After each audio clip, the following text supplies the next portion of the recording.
Let's talk about good cops. So where they at? Where they at? The drive of evil is just a failure to act by all these good cops. So where they at? Where they at? If you're dirty and you need someone to cover your back, you need a good cop. So where they at? Where they at? You'll never see them snitch on someone wearing a badge, cause they the good cops. So listen up, listen up. If you ain't locking up the bad cops, you ain't good enough. Yeah, we're all them good cops that people keep telling me bad apples make good cops look bad. But if 99% of cops are as good as they say, they should be able to lock a couple bad apples away. And yet they don't. Not because they can't, but because they won't. Because their highest duty's protecting and serving their own. The first rule of policing means when in doubt, they'll shoot. And if they make a mistake, other cops will hide the truth. Even if they want to report a cop, they know that they can't. You're as good as dead on the force if you get labeled a rat. Plus the union rep will protect you from ever losing their job. And you wonder why there's criminals enforcing the law? Just ask a so where they at? Where they at? The drive of evil is just a failure to act by all these good cops. So where they at? Where they at? If you're dirty and you need someone to cover your back, you need a good cop. So where they at? Where they at? You'll never see them snitch on someone wearing a badge, cause they the good cops. So listen up, listen up. If you ain't locking up the bad cops, you ain't good enough. Police are trained a lot of making arrests, but they're not required to help you when you make a request. They got no affirmative duty to either serve or protect, and they're immune from prosecution if they choose to neglect. Look at the precedent set by Talaferro, Douglas, and Warren. No one protected Jessica Gonzalez's daughter, and when she went to court to hold someone accountable for it, SCOTUS told us that it was legal for the cops to ignore it. That's because the cop is an enforcer and his job's to collect, stealing money, kicking asses, and cashing forfeiture checks, writing ridiculous tickets and waging war on drugs. Our city budgets are funded by waging war on us. Thanks to the good cops. So where they at? Where they at? The drive of evil is just a failure to act by all these good cops. So where they at? Where they at? If you're dirty and you need someone to cover your back, you need a good cop. So where they at? Where they at? You'll never see them snitch on someone wearing a badge, cause they the good cops. So listen up, listen up. If you ain't locking up the bad cops, you ain't good enough. Sometimes a cop will say it's not my fault. I'm just doing my job. I'm not the guy who writes the law. I was following orders, honoring the oath I swore. And I'm like Nuremberg, war trial, principle 4. And some people seem to believe that if they don't do crime, that the cops will leave them alone and that they'll be just fine. Go ahead and tread on the Constitution, we don't mind. I can't believe that these people can even be so blind. See, what they don't understand is that the problem at hand is systemic. It goes beyond a single woman or man. When good people let evil people keep on laying the plan, the finality of evil lies in obeying command. Just ask a good cop. So where they at? Where they at? The drive of evil is just a failure to act by all these good cops. So where they at? Where they at? If you're dirty and you need someone to cover your back, you need a good cop. So where they at? Where they at? You'll never see them snitch on someone wearing a badge, cause they the good cops. So listen up, listen up. If you ain't locking up the bad cops, you ain't good enough. Good cops. So where they at? Where they at? The drive of evil is just a failure to act by all these good cops. So where they at? Where they at? If you're dirty and you need someone to cover your back, you need a good cop. So where they at? Where they at? You'll never see them snitch on someone wearing a badge, cause they the good cops. So listen up, listen up.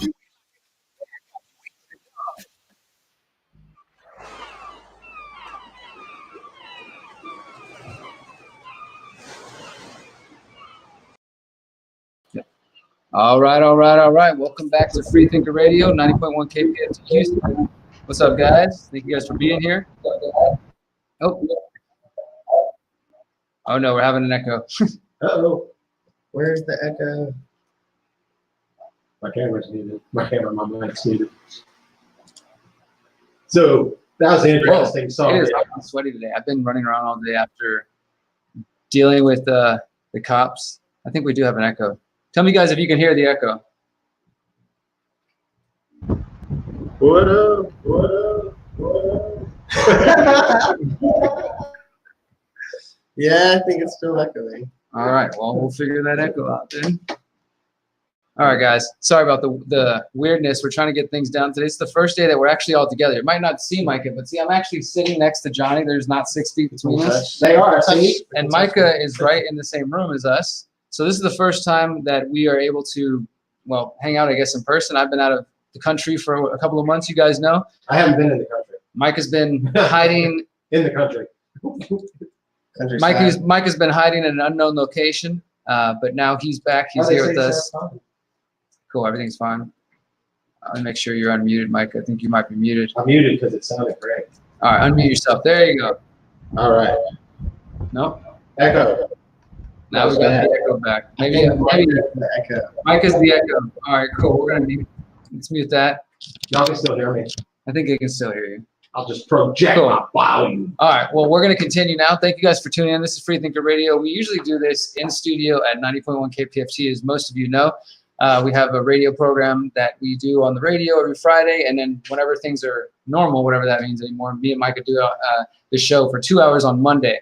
And we've been doing this from Mexico, Houston, across Houston, and now we're here. And yeah, lots to talk about, lots to cover. I'm going to be talking about my experience yesterday. Generally, we're going to talk about, of course, the protests related to George Floyd's death. As many of you know, of course, wherever you're at, there might be protests in your area.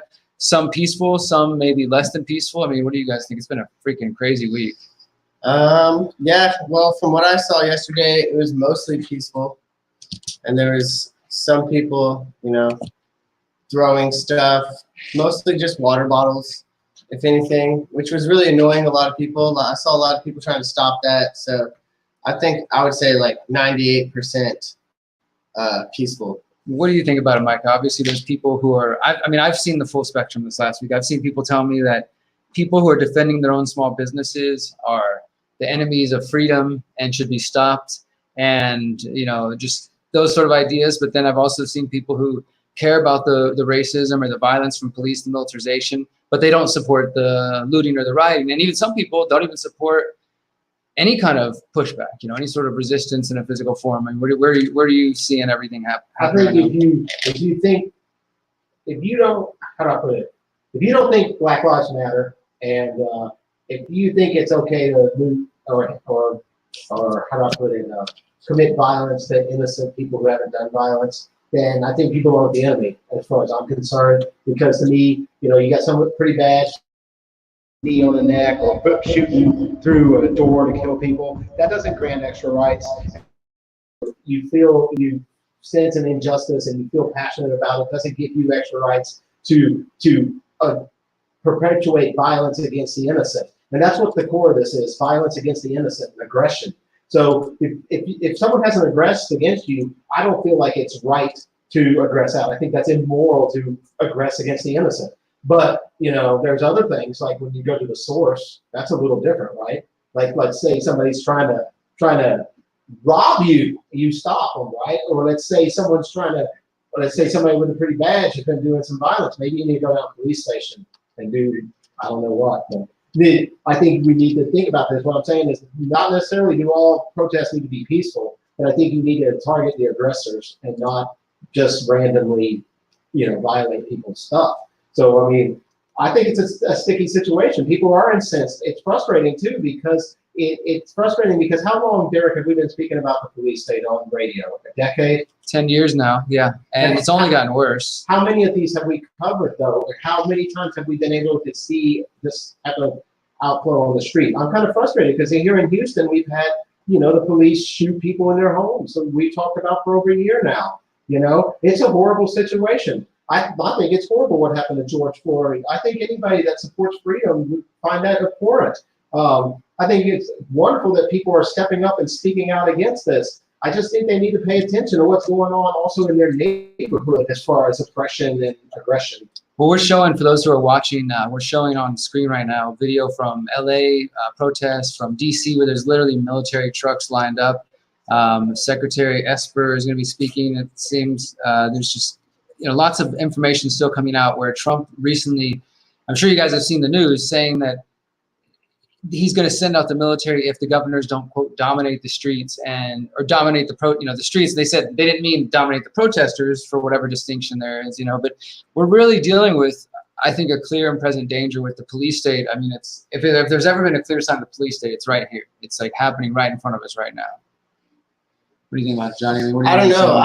I've never experienced a protest like that. I've been to some smaller protests, and I didn't even, to be honest, I got off work late, and I was trying to skateboard into the protest. I was blocked from probably a 2-block radius all around. I couldn't get to Derrick. I couldn't get to my girlfriend. And so right when I got there were just cops on horses and people with shields that were essentially pushing people out, which I don't know. I don't know the exact reason. I know they were justifying getting people out of the streets, saying that that was actually a crime and that I guess you're allowed to protest on the sidewalk. The other thing, I didn't know if they just decided the protest was over and we're gonna start pushing people out of the streets. I was trying to ask officers, why are we being pushed back, or why am I not allowed to go participate any longer, and just didn't get any answers, to be honest. So I just kind of got all the exterior corners of the protest. Yeah, it was like you said, they were basically shutting people down. Like the whole thing started about 3 p.m. in the afternoon, and people were there already earlier. Because by the time I got there at 3, it was just downtown was already insane. There was no way to get around. And we're gonna play some video from yesterday, actually a little bit of the protest. But we got there, and I wanted to make it clear because I've noticed, and again, this is where I wanted to get you guys' opinion. I don't know if y'all have seen this, but there's so much division right now. There again are people who are like, this whole thing's fake. It's being organized by George Soros and Antifa and this and that. And people who don't understand that there are people who do believe in that philosophy. They don't have to be paid by George Soros. They believe that what they call propaganda of the deed. And some of these folks call themselves anarchists. They're anarcho-communists or anarchists to the left. Not all of them, of course, but many of them do align that way. They consider themselves anarchists. I wouldn't necessarily say so because they are willing to basically, if it involves looting the public and the people, then they're just kind of, I guess, collateral damage to their attempt at revolution. And like I said, I've had people tell me like protecting your own business makes you a part of the capitalist class, and so you're the enemy of freedom. And basically they want to have the freedom to just steal people's stuff or to take it during their quote unquote revolution. And I don't know, there's a lot of different opinions. There's a lot of different ideas. I know that people, just by me going and attending, I've had people criticize me and saying, oh, you're getting sucked into the division. When I'm trying to go there to document, obviously, of course, police violence against anyone, black, brown, whatever, is horrible. And we've been talking about this, like you said, Micah, for a decade. We've been talking about the Tuttles for at least the last year or so, and talking about HPD killing people. So this is an issue that we care about, and I really want people to understand that we're not just on that because it's trending. We're just down there. You are just down there because it's trending. This is the history of what we've been.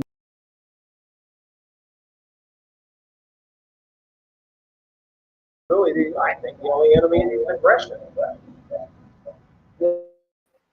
I don't know why it keeps echoing when you talk, sorry. I think that also for people to understand that you can disagree maybe with some of the philosophies or the strategies that people use, yet still understand that police violence is a problem. I think there just seems to be this difficulty people are having right now with holding these positions and understanding that you don't necessarily have to agree with people throwing bottles of water, as some were yesterday, a vast minority, because like I was saying, we were protesting, people were out there protesting from 3 p.m. till I got arrested about 8 p.m. and things didn't start getting tense till 6:30. So for 3 or 4 hours, people were marching around. Yes, they were, talking crap to the police, but they were exercising their freedom of speech. That's what George Floyd's family requested as well, to be pretty peaceful. Yeah, and I mean, it was 95, 99% peaceful, and things only got a little bit crazy towards the end whenever, again, some people start throwing bottles, plastic bottles. It looked like they might have had a backpack and a bunch of bottles were coming at once. The cops shut off like a flashbang.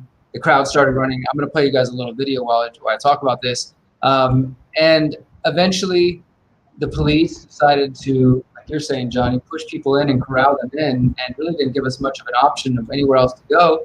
And if you were trapped there, then you were stuck. And I'm actually editing a video that'll be out later tonight of my incident. I was out there for 3 hours, so I'm going to edit down like a 25 to half hour to an hour version of it, just to show you some of the things happening.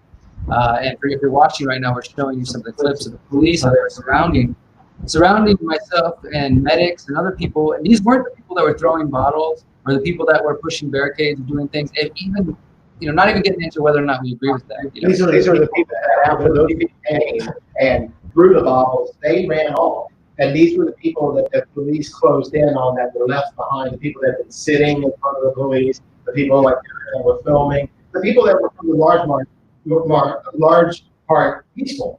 And it's an interesting tactic because it does seem like the peaceful people here are the only ones rounded up. Yeah, wouldn't it make more sense to go after a bottle thrower rather than trap random people? Well, the crazy thing is, so again, I really want everybody to go to our Facebook page and see this, guys, because I don't know if y'all watched the video last night. I mean, they were doing this, what I'm calling like a snatch and grab tactic, or basically, swallowing the whole. You can see in the video. That's when they part. The sergeant's like, your turn, and he or she picks one person, one cop, to go forward, and they really run at people. So here he goes, right here. Just grab somebody, and then they just like lock arms it and they pull back and they swallow people whole. Like it's pretty crazy. When that hole opens, why didn't everybody run through it? I don't know. It's harder to coordinate in situations like that. Really, there's just something in the air when shit gets real. I mean, it gets kind of tense. Hopefully, we can edit that out for the radio. Yeah, you're good though, because we just have to use this one. For some reason, it keeps echoing when I turn your mic on. So yeah, just kind of project this way.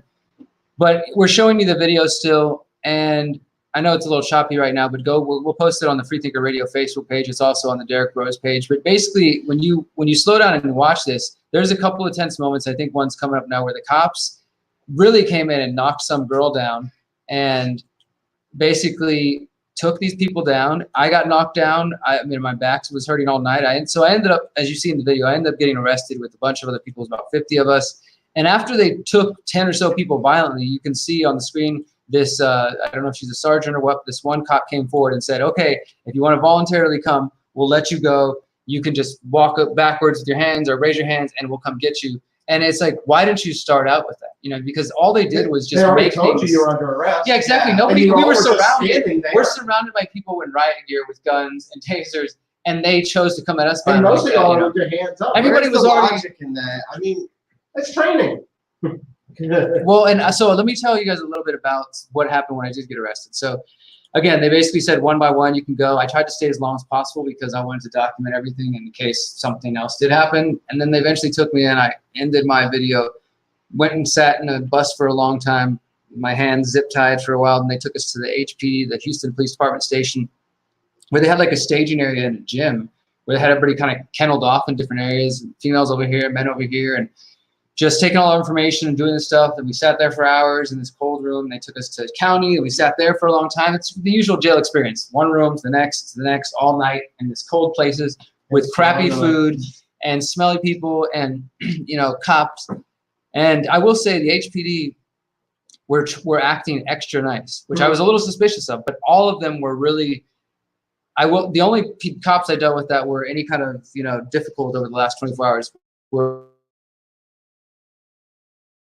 which county is kind of like, they don't really, for whatever reason, I don't know what it was, maybe because of the protest thing, people's eyes are on them, but they were all trying to be extra cool and calm and, take that however you want. I did say they were being somewhat professional. They were being professional. They weren't just treating you like an animal. Although, I will say, okay, so this is kind of what I was getting at, is that, we've talked about this over the years, Micah, and I'll say you even helped me really think about this, that, if there's ever going to be a big movement moving forward, the police, all cops, and I get the sentiment because I do think that the origins of the cops are messed up. I think that the cops do help. They are the enforcer of the state. They help uphold systems. And if they're going to follow orders, at the end of the day, they are serving, maybe people that don't align with what we believe in and where we're trying to head. But I don't think that means we should just collectivize all of them, generalize all of them, and write them off. So, like we have over the years, I was trying to talk to as many cops as I could while I was, in jail. And one of them was a black man. He was a detective, 25 years. And I was just kind of asking him what he thought about the whole situation.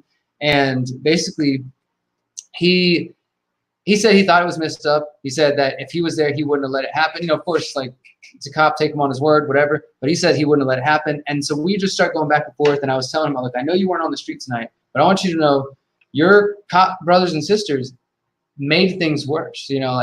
Some people started throwing bottles of water. And I understand people get all upset about that. But at the end of the day, they're wearing riot gear. I mean, they're not in any danger from a bottle of water. It's something that they don't want to encourage, so they shut it down before it even grows. a glass bottle, really. They're not going to get hurt. They all have helmets. Every single cop I saw had a helmet. Well, that's what I'm saying. Shields, they got the riot gear, they got the shields, shields, batons, they got all a bottle of water is not going to call that fun with kids, right? and the thing is, so we threw water at each other, and they had shields from garbage can lids and stuff. I'm just trying to be realistic about this a little bit. I mean, I know these aren't water balloons, and they can get out of hand, and you don't know that that's necessarily water, and that's all the things they'll say back. But Sure, like it could be pee, it could be whatever, right? Well, like let's just assume what it is, right? It's not doing, like, it's not killing a cop, it's not doing major damage, right? but And they're so, not hitting the people who did it. and also they're not, it's not like they're responding in kind. Like, hey, they throw a bottle of water, so we throw them back at them. No, they come with batons, pepper spray, tear gas, flashbangs. It's sort of the same thing we're seeing though with the looters. They're not getting the target of the aggression. The people who came and threw glass bottles at them or whatever, Yeah. they did not get them. Just like the looters are not getting the cops who put their knee on the neck or shot the tunnels or anything. You know what I'm saying? Yeah. It's So peripheral damage all over the place. I want to finish the point I was making, which again, no, it's something that you've helped me see. Is like, again, I was there. I'm going to talk to these cops as much as possible. I personally don't support a lot of cops or many cops at all. Like, we've talked to Kathy Swilley on the show. She's a former cop who had to leave because they ran her out when she was trying to expose corruption. We talked to several cops like that. This idea of a good cop. Many of them, even throughout this thing, have been taking their badges off and been standing with protesters. So I asked this guy. I said, "Look, I know it wasn't you, but your brothers and sisters and the cops made things worse. They aggressed on people. They're snatching." I described the whole thing to him, and he's like, that's crazy. It doesn't. I know there's a lot of things that aren't going on, that aren't good, and he acknowledged that. And so I asked him, I straight up, I said, I believe that there's going to come a point where you might be given an order to fire on the people, live bullets. And think about, we were just showing these clips of what's already happening in DC, that the military's out there like that. Trump just this week said, dominate the streets, dominate the protesters. And the domination talk is freaking everyone out. Well, and law and order, right, is just typically code for freaking authoritarian government. So, right, with all that in mind, I said to this guy, I said, many of us are worried that if you were given an order to shoot on the people, that might happen. And so this cop, who's a 25-year detective with HPD, said, if that happened, I would be resigning the next day. And I said, I want to believe you seem like a nice guy. I said, but what about your employees and your other cops that would just follow the orders, And so we were having a conversation, and when I ended up leaving to go to the next part of my jail journey, we had a moment to talk again. I said, I appreciate you talking and sharing your thoughts to me, because he was like, several cops were leveling and being like, look, we think it's very messed up, like, and I would have intervened. They're claiming, take it for whatever.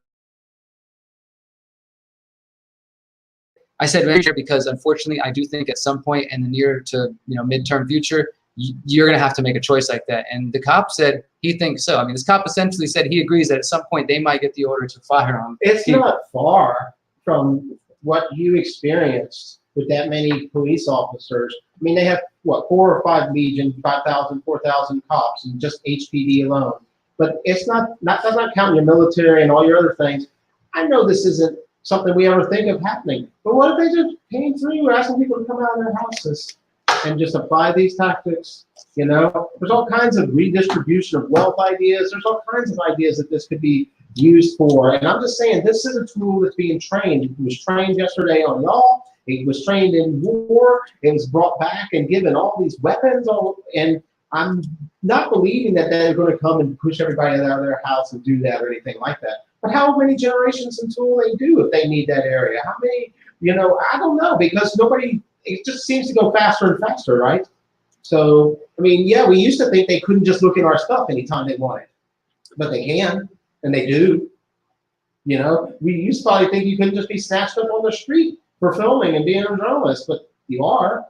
Well, unfortunately, I'm not that surprised at this point. Did you guys see, though, and this is all related, the video of, a really crazy video. I think it was in Minneapolis where it was during the curfew. You guys have noticed this now? Where they open fire? Where they start shooting rubber bullets for people at their porches, like on their own property.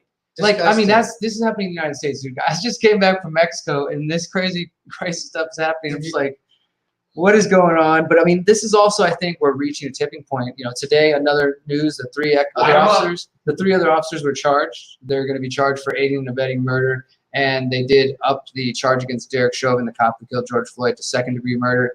But this whole thing, to me, which connects to, it's weird how whether it's COVID-19 or protests in the streets, people need to have curfews. They need to be inside. They need to stay, don't go out. Like I've been seeing the mayor just in different mayors around the country just say, we just encourage you, stay home, just stay inside. Like, I don't know. It's just interesting how that's the same thing. How is that? And it's in some ways just as pervasive, if not more pervasive, than the war on terror. It's in every aspect of our lives. You see people with masks, you hear about it on the news, and then, when it starts to wane, you've got this.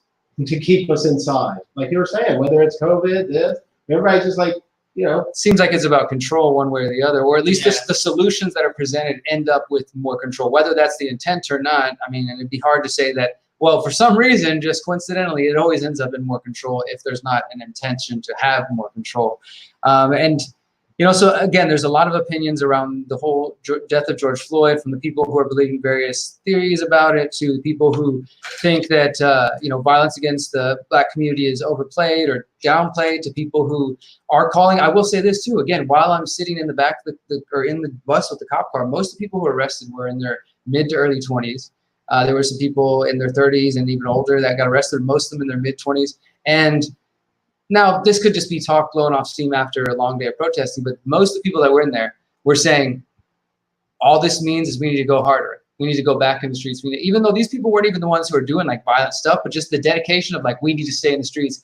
And there was even a young kid, take it for whatever it's worth, who said, you know, I told myself that I was going to be peaceful all day today, and that if something went wrong or if it didn't work out, then that's a sign that peaceful isn't going to work anymore. And so he took him getting arrested while being peaceful as a sign that, you know, they're not even going to respect me when I'm trying to be peaceful. So maybe I should. More division. Well, it's radicalizing people in different ways. Now, maybe these people are just blowing off steam and they won't be activists in 6 months or so. But the point is that there are people, especially young people, who do feel that way right now and are really trying to encourage that. And I see it in the mainstream where this is one point I want people to make, because I know some people are like, oh, well, George Soros is funding all these things, or the country's burning down. But when you really think about it, yeah, 20, 30, maybe even 40 cities having major protests is a big thing, but they haven't all burned down. Yes, there have been some major protests, some looting and stuff, but that's still not the vast majority of America when you really think about it. You know, there's been hundreds of protests for George Floyd over the last week,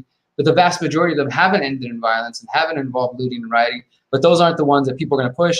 I mean, there wasn't any. Was there reported looting in Houston? I mean, there's no curfew, but it's like that.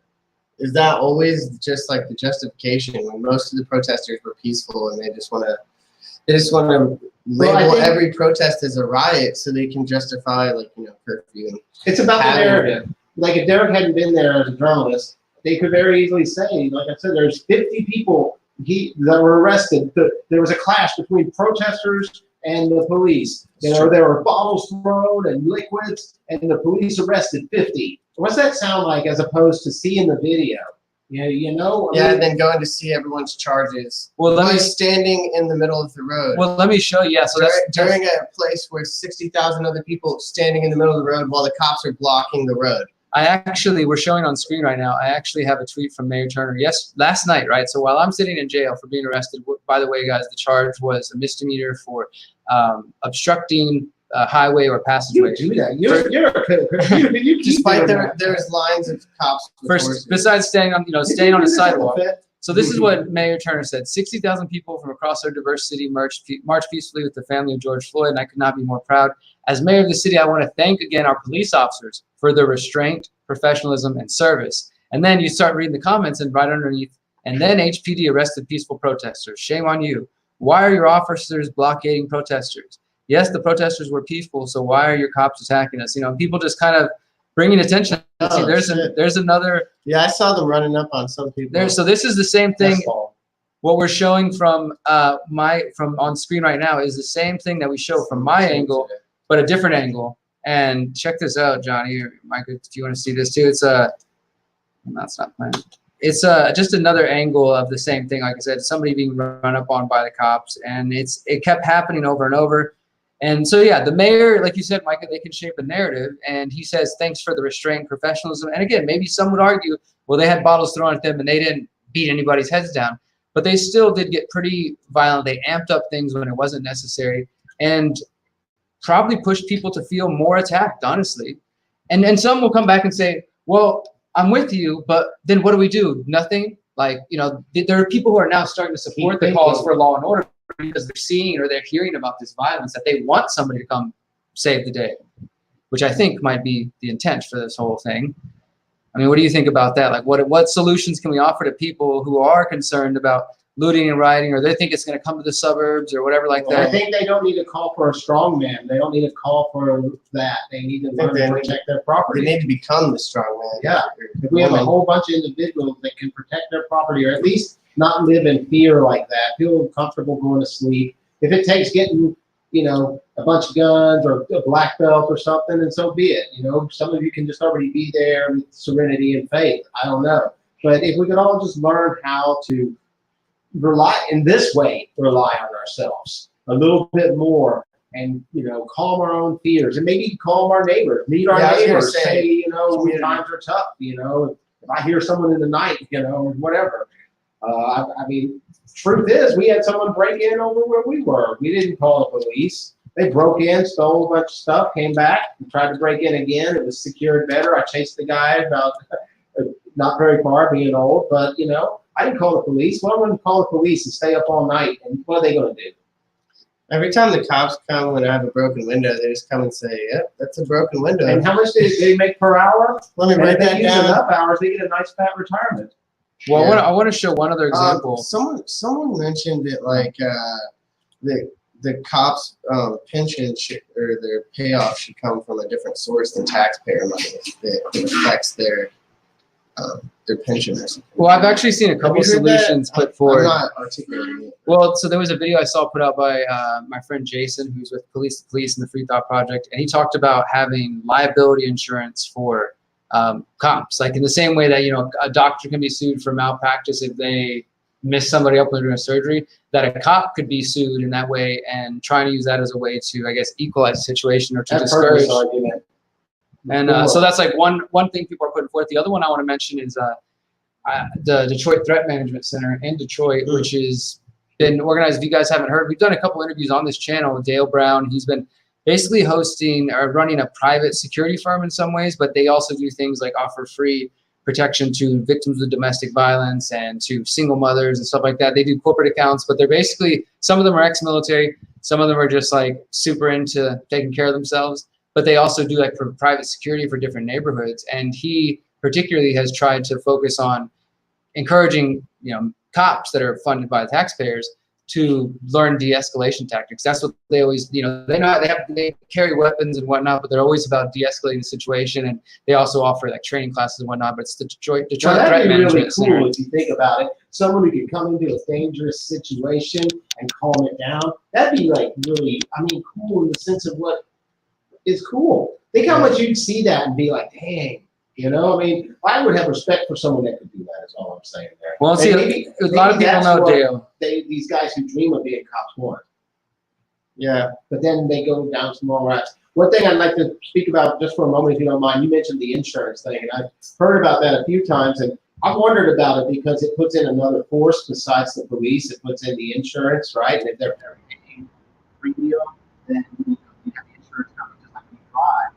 And your business, get the business and stuff. Then I also started thinking about maybe there could be some political ramifications of that, like what laws they chose to enforce based on guidance from an insurance company. But I don't know.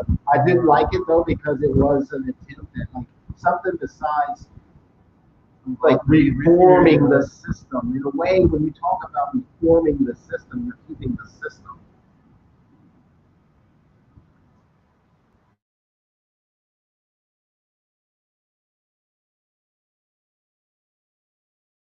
What could we do different rather than just tweak this thing?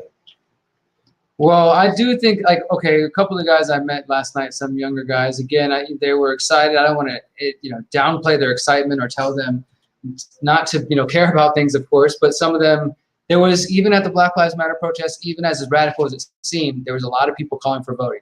Vote Trump out of office. That's how we're going to fix these things. You know, vote for, yeah, exactly. Like, and even some people acknowledging, like, hey, even though Biden might not be the person we originally wanted, or we don't feel like he totally has our back, he's our best chance to beat Trump, kind of thing. It's that old Val Moloch meme again. You know, that's what it is, right? It's like Republican, Democrat. This is actually, I feel like, the quietest it's been before an election. Like, you know, like there's been so much other stuff in the media. People are almost like forgetting to freak out about this for the past 2 years, you know? It just doesn't seem to me as much hype. I think in a way you're right. Like people are just like, I think Trump's gonna win because they're so disconcerted about Biden, and they're just like, already we have low voter turnout. I've heard a number of talking heads out there predicting Trump by default because they fielded. It reminds me of when Romney was fielded by the Republicans. I mean, really? Yeah. Well, hey, let's go. I'm going to cover one quick story before let's go to music. We're about halfway through the show here on 94.1 KPFT, Freethinker Radio, and we are still doing a fund drive. So if you're watching this live or listening to it on Friday, if you want to support KPFT and help keep us on the air and help us continue to be able to cover stories and ask these questions, please consider investing in KPFT. Go to kpft.org. This story, just brief headline coming from the Free Thought Project. As the mainstream media pushes more divide, thousands across the U.S. join together to clean their cities. And this is kind of just bringing together an article looking at different cities and examples on social media of people cleaning up after the looting and the rioting and people just coming together and helping the community. I think we also mentioned last week, Micah, that one of the guys that happened to be a black small business owner that was looted in Minneapolis, he lost his life savings and all this stuff. And then the internet raised $165,000 for him in like 2 days. And, you know, he was aiming for 100 to get his business and things going because he'd already been down from COVID-19 and then they looted him. And yeah, so it's just cool. These are examples that you're not seeing because, again, I think the news does focus on just the hype of all the fighting, all the craziness, which is true. And we should listen to because people are upset. But it's not all of it. Exactly. Like the country is not. And I've talked about this over the years. You know, the last couple of years since Trump, we've seen this huge push of we're on the brink of civil war. Everything's, you know, about to go down and everybody should just be opposed. And I don't find that to be reflective of the reality that I see around me. Like the ones who want to believe it, it's there. They call it a self-fulfilling prophecy. It's definitely there, but it's not all that there is. You know what I mean? And yeah, so just remember that not everything you're seeing in the media is representative of the full picture. The divide always seems worse behind a screen. You know, whenever you're commenting somewhat on something or someone, and you know, you just can't see their eyes. You can't hear the inflection in their voice. So you can't have the same conversation. And I think there's a lot of issues with that. And part of this, I think a side effect of the quarantine is it's just been coming out. Like, you know, we're all just like only communicating through these little screens and we're losing our empathy and our ability to listen. But anyway, I'm ready for some music. Yeah, we're going to play Johnny's band, actually, El Jumbotron. Tell us about this song, Johnny.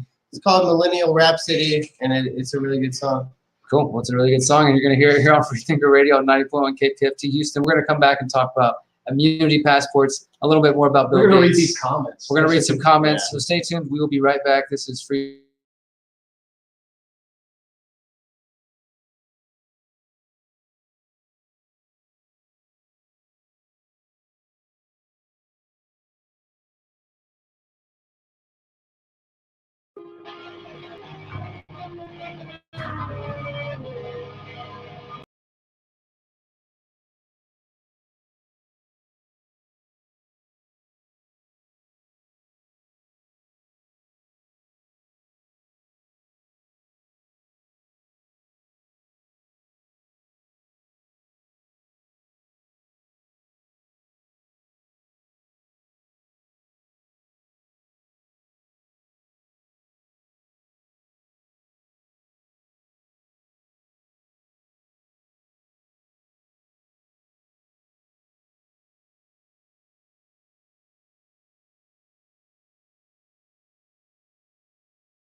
All day long you search for direction in the corner of your bedroom to the center of the street. You're outside is in as you look out the window. There's a million puzzle pieces. Are you ever gonna fit? Hey.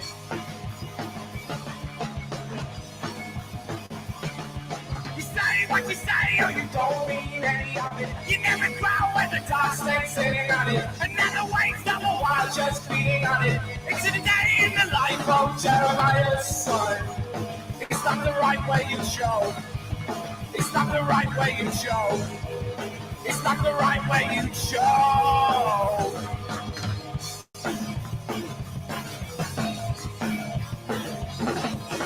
All day long you wander the meaning from the faces on your money to the bullets on the street. Your outside is in as you look. There's a million different ways to try to live, and are you ever gonna breathe? Hey.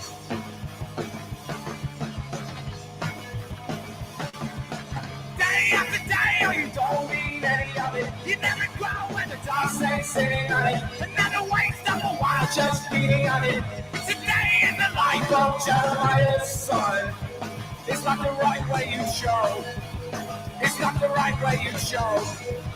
It's not the right way you show.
Always below her, but never the one that they color. Always a halo, but never as one. Out of the ashes, a million can see as the sense of tomorrow. A curse that we need, I said, always below her, but never as one.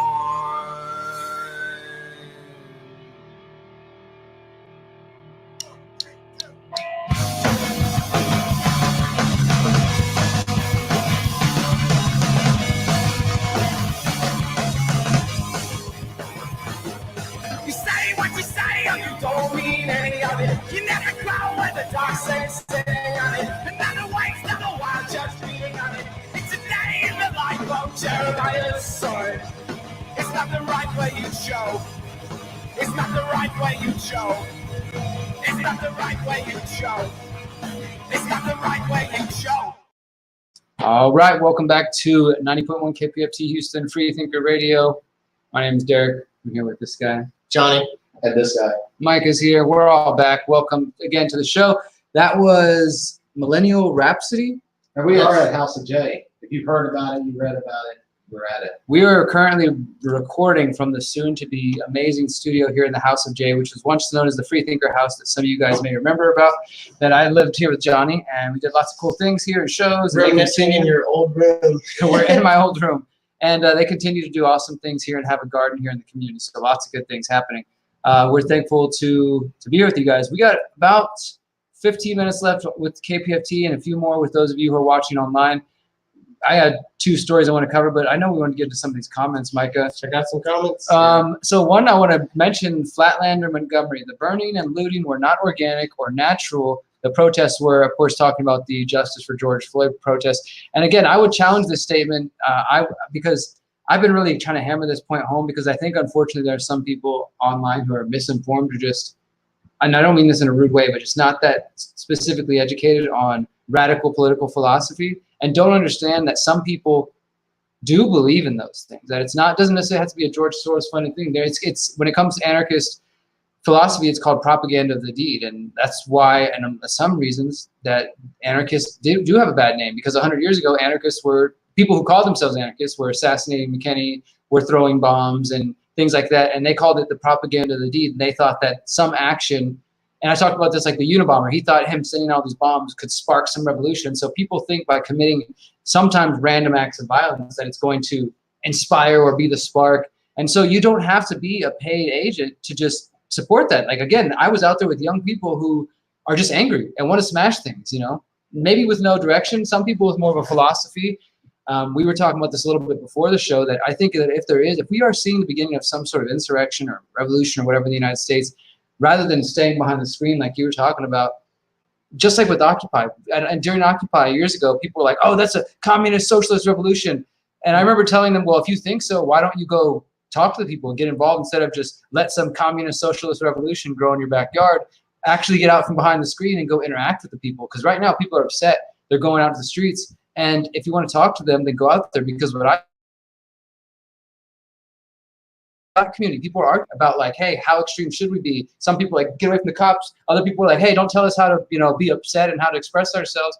But it was all healthy. There was no physical fights. It was just people letting them, they're, you know, having debates about how this movement or whatever it should be should shape up to be. And, you know, we don't have to agree with every single position to see that there can be legitimacy. But I just see comments like that where people think that everything is totally fake.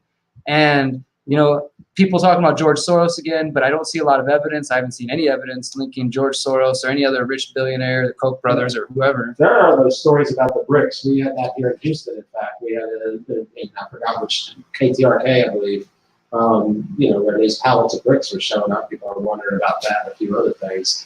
But yeah, I don't know. I think it's kind of beyond them at this point. I think, if anything, these rich or elite guidances were part of, if anything, they shaped the structure of the system to the point that people like these murderers of the tunnels and the murderers of George Floyd are getting away with it. And the actual bleeding of us is something a little bit more removed than this.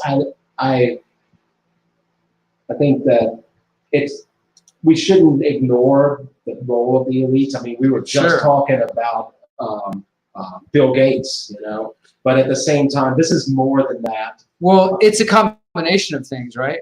Like we talked, like you said, we talked about Bill Gates.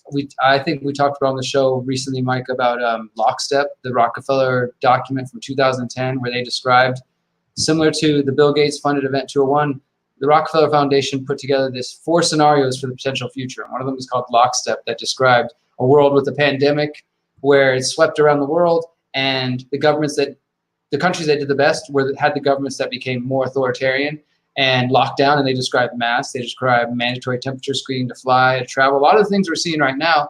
And they also say that after a while in the developing countries, the public gets unrest. They get, you know, tired of it, and they start to, you know, there start to be mass protests, and, you know, just they sort of describe a potential vision. And I don't know, it's just, I think we should be careful of people who might want to influence these things, but also just know that there are people who explain it away. Yeah, we shouldn't just dismiss people's pain by being like, oh, it's all a conspiracy. Like, I see somebody, I'm not going to protest a PSYOP. So to them, they can call it a PSYOP and just dismiss any, okay, the police state doesn't exist. Okay, violent cops don't exist. Okay, racism doesn't exist. I wrote this thing the other day. It's real short. It just says things that can coexist: racism within police departments, a growing police and surveillance state that kills people, activists who have crappy philosophy who just want to create violence, police provocateurs or paid government agents, the left and the right playing people against each other, and what I call the predator class at the top who try to take advantage of all that chaos. Like, all those things can coexist. George Soros can be funding some things, and the police can be violent, and race. You know what I mean? Like, it doesn't have to be like, oh, well, I'm just going to take one side. It's a little bit more complicated than that. It's not black and white. I think that's what some people are having trouble with. There's just a bunch of genuine people out there, you know, too. Yeah, there's people that are angry. They're sick of this, and, you know, whether it's because of, I think there's a lot of non-political people there that just saw the video and they're like, you know, I've had enough of this, you know. And look here, I want to read this last comment and we'll get into, I have a immunity passport story. Ordo says, to be honest, myself included, many of us are too comfortable. I sit here wanting to at least run out and bring people like Derrick a battery pack. But hey, then I worry I'm risking what I have. It tears me apart and I hunker down and prepare for the dark horizon to meet me. I think there are a lot of people who, with everything going on, are afraid to come out of the hiding, so to speak, or to get active in some ways and might be paralyzed by that fear. I think we should talk about that for a moment, because it does seem like with all this, they want you to be happy and playing in the parks and having fun and shows. And, you know, we can't really let that get in the way, but we have to process this emotion. What is it that we're afraid of? What is it about you that you're afraid of losing? What is it about the world that you're afraid of losing? Because I feel like, just like all this, it tells us about ourselves, right? We can tell you what you care about, what is good, what you're for, by what you're afraid of. And maybe that's an insight that you would have that nobody else would have. But just, you know, like just pushing the fear to the side and saying it doesn't exist. So I'm not really afraid of the COVID. I'm not really afraid of the looting, or I'm not really afraid of the government. It's the same as pushing all this other stuff aside. It's making a simple solution for what may be one of your most powerful senses to tell you that something's going on. I don't know. I just want to spend a moment on fear. Well, and I think it is important because, like you said, it can guide us. You know, it can help us know when to act. And if people don't have an element of fear, then maybe we wouldn't. And those of us who, and that's, I guess, the thing is, people who don't see all the things that we talk about here and things that we talk about get dismissed as conspiracy theories, or Johnny was telling me about people who are just now Facebook fact checkers, right? If Snopes or whoever else says it's fake, well, then I don't have to do any further research, and they can just be dismissive. So they don't even have a natural, maybe survival instinct of fear of like, holy crap, people are coming at me with trying to take away my freedoms and my liberties. They dismiss it all, so then they're not going to be prepared because they won't even have the ability. You know, they're not afraid of it because they just think it's all, there's nothing to worry about. You know what I mean? So they don't act prudently. So you want to say anything about that, about the fact checker thing, about what your experience with that? Because I did an article about that recently. I don't know. I'm just sharing the Exposed Bill Gates Day, which is what was it, June 13th? Yeah, let's talk about that too. Exposed Bill Gates on June 13th. And you know, I think that's just going to be an info jam. But yeah, I had some condescending people say, you know, where's your proof? And I actually shared with them all of Derrick's articles that he wrote, a 3-part series on it. And she basically discredited the whole thing because she said she did a quick Google search, which showed that all of my sources were from a website that shouldn't be trusted. So, I mean, well, there's a lot of issues that if you just do a quick Google search, you're going to be able to explain away with the first 3 articles, you know. And we all know that their algorithms are not just straightforward. They're influenced by many things, whatever they may be, and whatever your opinion of it may be. They're certainly influenced. Yeah, and so it's funny attacking the sources, because if you remember when we talked about Bill Gates, we took stuff just from the mainstream sources. That's and that's the most embarrassing part, because I said, why don't you just read the article and tell me what you have a problem with in the article? Because I read news from all different kinds of things that I don't trust. Intentionally read news that I don't trust, and I say, what is their take on this? Because you might find a good piece of information, and you know, that's how you piece the story together. That's why people say you piece the story together. Well, and you can also follow the links and look it up for yourself. And if you follow the links that somebody's presenting to you, and you're like, okay, actually these are all dead ends. There's no evidence of whatever they're claiming. There's no direct quote. Yeah, or even if it's a blog, blogs can report good things and factual information. But for example, there will be maybe a blog that says some claim, and then they link to something, and it's a video, and in the video there's nothing of the sort. They claim to prove that. They think that this is that video, and then people go out and share that, but they don't actually do the research. So I get why people can be skeptical, but yes, if you want to learn more about that, I was just showing the series I wrote for The Last American Vagabond. It's 3 parts. It might end up being 4, but we're calling for International Exposed Bill Gates Day next Saturday. Everywhere. So I've had people reach out to me so far from Spain, from Germany. We've had some people translate the flyer to Chinese too, as well. And people hit me up for Alaska and for a couple others. So here's the thing: if anybody's interested, whether you're in Houston or elsewhere, some people have emailed me saying, "What do I do?" Well, what you do is you create an event on any social media you use. Exposed Bill Gates Day Houston, Exposed Bill Gates Gates Day, New York, et cetera, whatever Even part in of the the world, suburbs. wherever you're at, and your neighborhood. and even if you can't hit the streets, you know, on the flyer we put Corfews. post on social media. You can share my 3 articles. You can share James Corbett's 4-part documentary, which we recommend everybody hearing this check out because it's a very well done documentary, sourced with all the information you need to know, from what Micah talked about with Microsoft and the whole monopoly and Bill Gates' way of gaining money, to what we get into the way he hides his money with charity stuff, and then getting into even deeper stuff with the Rockefellers and talks of eugenics and the Gates family history. So we're calling for people to hit the streets, organize an event, host documentary screenings of James Corbett's documentary or other videos, print out my articles if you want, or print out whatever it is, some kind of information cards, and go out there and spread the word on Saturday, June 13th. And the goal is to expose Bill Gates, because we know a lot of people hearing this, particularly maybe the KPFT audience, might be like, what? Why do you want to expose Bill Gates? What did he do? Or I've had people similarly dismiss the idea as like, oh, this is just conspiracy theory, whatever they want to say.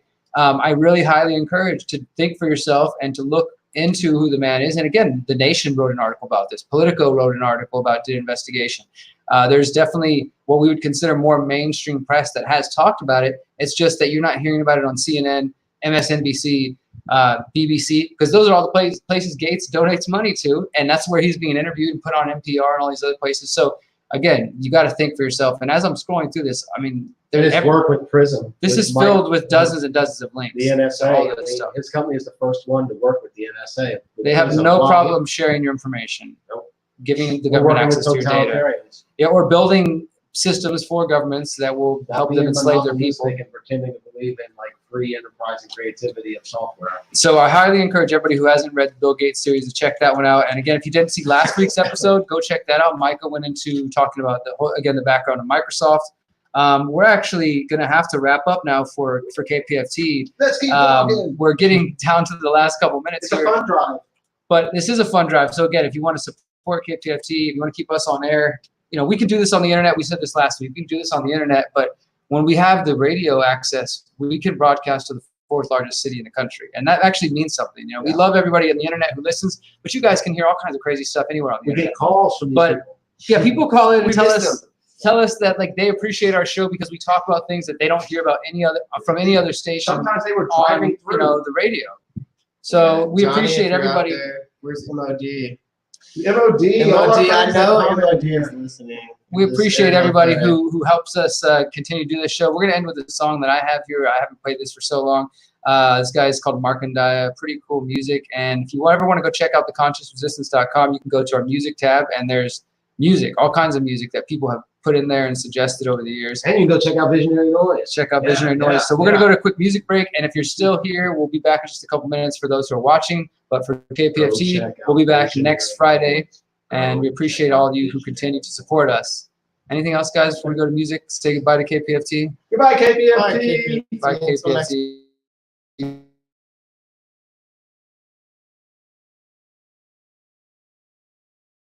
And Daya, we'll be right. 3. All right, we'll be right back. Till next week. Peace.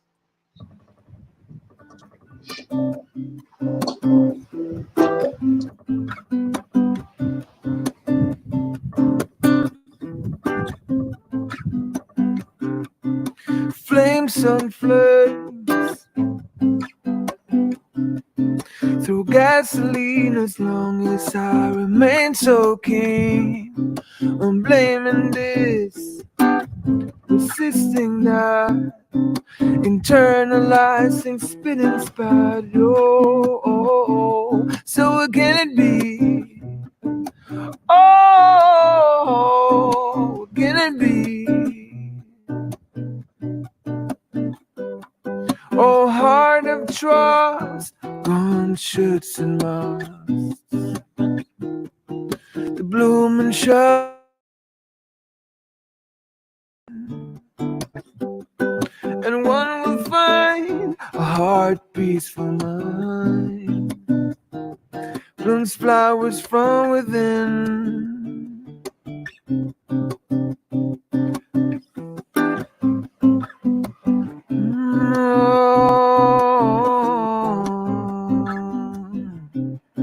Flow within now, or burn and drown in every scene.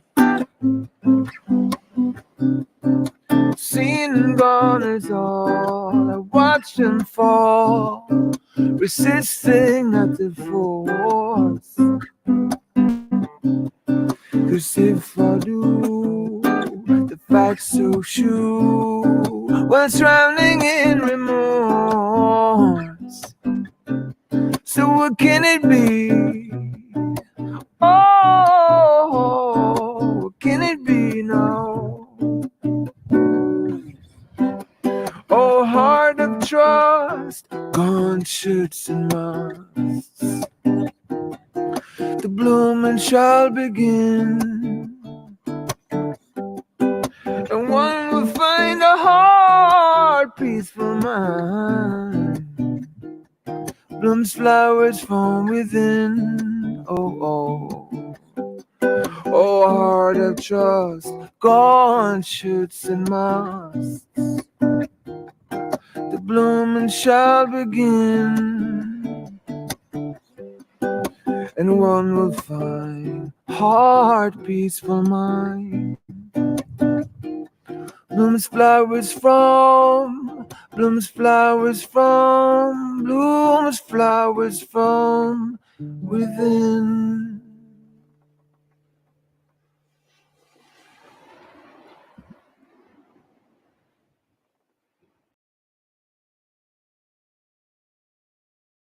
What All up? right, all right, all right. What's Whoa. up? Thanks, everybody. 2-minute yoga break, Callie says. Whew. Thank you guys for chilling with us. How you feeling? We are. Somebody says they still respect me. That means like that. It sounds like that means I respect you. that means no. I still respect you, which means it sounds like they said something mean before that. Yeah, If probably. you call people out like that, you should at least give them a chance to comment. I have reasons for my opinion. Well, Corbett's a right-wing Alright, shill. state your opinions. And this guy always pops in. Corbett, right-wing shill on right-wing Jesuit Is Zionist. Corbett Bill a Gates right-wing about- shill this whole time? I've never seen him any That's evidence dominant. for what that means exactly. But why ignoring the true evidence? Oh, so look, let me just, now that we're not on the radio mode, let me just say, look, guys, Oh shit, fuck damn. you shit Yeah. fuck damn, you guys keep making claims about George Soros, but you don't provide evidence. I know some people have said, hey, Judicial Watch, they got some evidence of this, or it was in the WikiLeaks, this and that, but I haven't seen anything that connects George Floyd to George Soros. You know, They got and named George. oh, they're both named George, or even like there have been maybe some groups, but I'm not saying this doesn't exist, because there's definitely evidence George Soros has funded color revolutions in other countries. Could this be the beginning of a color revolution in the United States, where they create a fake revolution in order to overthrow the, you know, put in a puppet or whatever by some other country? Maybe it could be, but you guys seem to make claims, and honestly, I feel less and less like associated with the quote-unquote conspiracy theory truther community because of how many of you just seem to believe anything.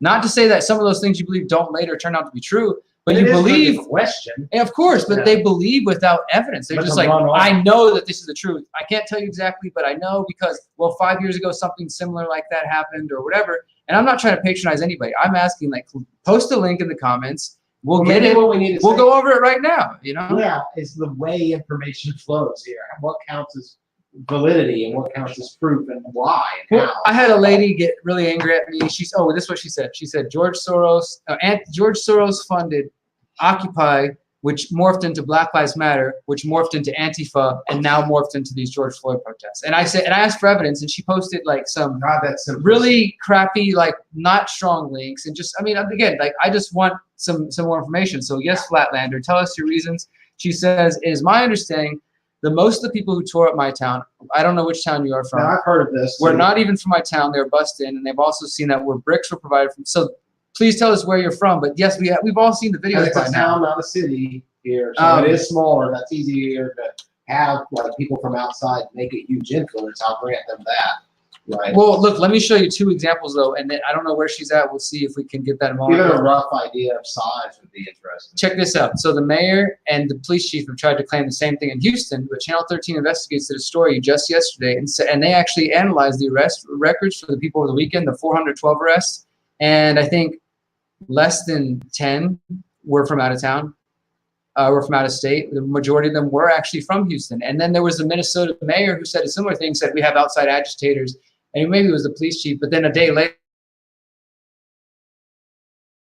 for that. So getting made, and I'm not saying that might not be the case in some places, but you know, 15%. 15% of arrests were for people who were outside the Houston area. The rest were Houstonians. So The 400 Houston Press arrests. did have a headline. Houston Alert says bricks found. Ask public to report suspicious activity. And I saw this in another. Send that to me. I'll put that on the screen. So you're saying bricks were. That's all, and you forgot to highlight the statement that I still have respect for you. I still have respect for you, Flatlander Montgomery. I'm not trying to disrespect you. I'm just asking for answers. And explaining, you know, kind of what makes people or counts for persuasive argument. Joliet, Illinois is where she's Because from. we all need to learn to argue more thoroughly to be able to convince other people. And that's not like name calling. That's being able to structure, you know, an argument to prove something and persuade people. I sent to you on Facebook. Okay, so I'm gonna look. I haven't dug into it too much, but there's another story that I did see that said they did find bricks in Houston after I heard about these bricks in other cities, and it was from one of our main sources here in town. Callie and Rika, who are both long-term listeners, are asking about the song. It's from the Music Spotlight from back in 2016 that I had played on one of the old podcasts, and it's from an artist called Mark and Daya, Flame on Flames. I'm gonna post you guys that link right now. That's awesome. We love all the comments. It's really engaging. It's one of the first things that we liked about Freethinker Radio a decade ago, believe it or not. We're finally getting back to it. But it's really rewarding to see people talk about the music because it's a big part of it. And because we've been squeezed into an hour, we don't have as much time. We used to play a lot more music because I think we got about 80 minutes worth of talk in us. But somehow, when we only have an hour, we only get about 12 minutes of music because we love the music. That's why we squeeze that 12 minutes. We've got so much more to say. Thanks for sticking for the after show a little bit because of that. And yeah, we love all y'all. It's fun. Yeah, any other comments or questions? I didn't get a chance to show this while we were on the radio or recording the radio because as I've explained to you guys, we record for an hour. We've started doing it live, but that I'll go home and edit, I'll go home and edit that hour into something that we can put on the radio. They'll play that on the radio in Houston on Friday afternoon. Rika says the power of persuasion is difficult to master on illogical people. Exactly. People will just believe whatever the heck they want, regardless. So, you know, I'm not trying to patronize anybody, talk down to anybody. I just get so frustrated because I honestly think people like that are the stereotypical conspiracy theorists that people like to dismiss. Somebody who says a lot of claims and doesn't really have anything to back it up. Even if they're talking about something that might have evidence to back it up, they might just not be a great researcher, or I don't know what the case is. But it just, I think it overall, it harms the idea, the people who are trying to push for information to get out there, especially controversial information. Like, we can't get people to even look at Bill Gates stuff when it's backed up by facts. My question is, how much time should you spend on that shit on Facebook? Like, as far as that goes, like Trying to convince people, and stuff? dude, I don't know if it works whatsoever. Yeah, you choose your battles, but like, you just get sucked into it. And I feel like it's such a losing battle almost every single time. Like, nobody's really changing their mind that way. I do think there's one thing I really hope to be able to articulate about that quote you put up about the power of persuasion, because we just spoke about learning to argue and to persuade people that we all need to do that at this time. And back in the show, I spoke about that there's free people, and in there may be some productive people too, and then there's parasites and looters and authoritarians. Well, when it comes down to what else do we have? We can target the authoritarians. Well, it's a battle of hearts and minds, though. So we really need numbers. So it's better to be able to persuade people. If you can't persuade them, what else do you have? The gun? I mean, so basically you either are using reason and persuasion or you're using force. So, like, that's all we have. Yeah. Callie's saying that I'm not sure debating really helps change people's minds much. Like, no. I don't know what, I mean, isn't psychologists, they say, you know, you can't change people's minds. They have to change themselves, right? Yeah, you have to, like, what we used to always say, planting seeds, right? So it's like, instead of saying, like, you're wrong, like, this and this and this, and here's my, like, sources why, you could maybe just ask them a question. Yeah. Like, people are really trying to, like, get you, like, not really have, not hear each other. So, yeah, so I guess practice, so maybe in persuasion, it takes a lot more listening than people are ready to do. Rose says inspiration breaks illusion. I think that's interesting too, because I've definitely learned from spending a lot of time trying to convince people online to now try not to do it at all, but still occasionally getting sucked into it. That's like just get pissed off. Yeah, I mean, I think it is an ego thing where you're like, that person can't just say that. Like, and I'll find for me, I'm like, okay, my work's growing, I'm reaching more people. But instead of paying attention to all these awesome supporters and stuff, I get stuck on that one idiot who's saying some stupid thing that I just can't ignore, you know? Because then it's like it's somehow it's personal. Yeah, exactly. And it's stupid. And I've done that with some people probably watching the show, and it's not a good thing. But I think overall, though, to what Rose was saying, that people are more inspired by people who do things. And who, It's actions, you know, take action. examples, and I guess that's the way to persuade people, is by building something beautiful and just saying like, look at us over here living in this way. You know, the other aspect of the learning to argue better is you're less likely to fall for their BS arguments because you'll be able to tear them apart. And you'll be able to be more consistent in your own thought, and even in your leadership abilities, you'll be able to be consistent. I feel like that's half the problem right now. In the mob, they're inconsistent. They're this way, that way, whatever. They want the state to give you health care, and they want the state to do that. But, oh, my God, somehow the police that would help enforce it are now brutal. And it's such a conflict. the mob is never like a very intelligent entity. It doesn't critically think. The individuals critically think, but the more people that are there, like just for example, yesterday at the protest, people would just start running. Nothing happened. People start running, and then everybody goes and starts running. Crybabies. How about that one? That was a good one. There is. I missed it. There's no democracy. It's a scam run on the American people. There's one guy over here. Like, listen to this guy. He says, Give you that. for being clear, I'm not for Trump, but I'm for democracy. And so I don't know what he's exactly talking about, but other people are saying that democracy is got some status listening. That's a good thing. Yeah, it's always interesting. We get a mix of people in the audience at different times, especially when I was live streaming yesterday. That video, I think, has got like 30,000 views. So people are sharing it. And of course, you get all kinds of freaking people from all over. Lots of people just trying to troll it and shit. I think we're almost done, guys, unless there's anything else you want to say. We appreciate your time. We're going to continue to do this. We'll be here next week. I'll probably be a little more prepared. KPFT.org Friday. If you want to hear or see again or support us, KPFT.org on Friday, 3 to 5 p.m. Or if you're in Houston, FM 90.1, this same broadcast, you can hear the music again. Yep. All right, guys.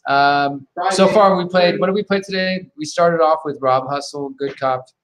El Jumbotron, Millennial Rhapsody. And then we played Mark and Dia, Flame for Flames, which you can find on the consciousresistance.com on the music tab. All right, we're going to leave it there for now, guys. We'll see you next week and throughout the week. Oh, we got Joanna watching. Joanna! I was inviting people to protest. I was told, stop watching mainstream news and get my own J-hip use in order before. I don't know what that means. People too scared to go out and see what's going on. Yeah, there's a lot of division right now, unfortunately. A lot of people fighting.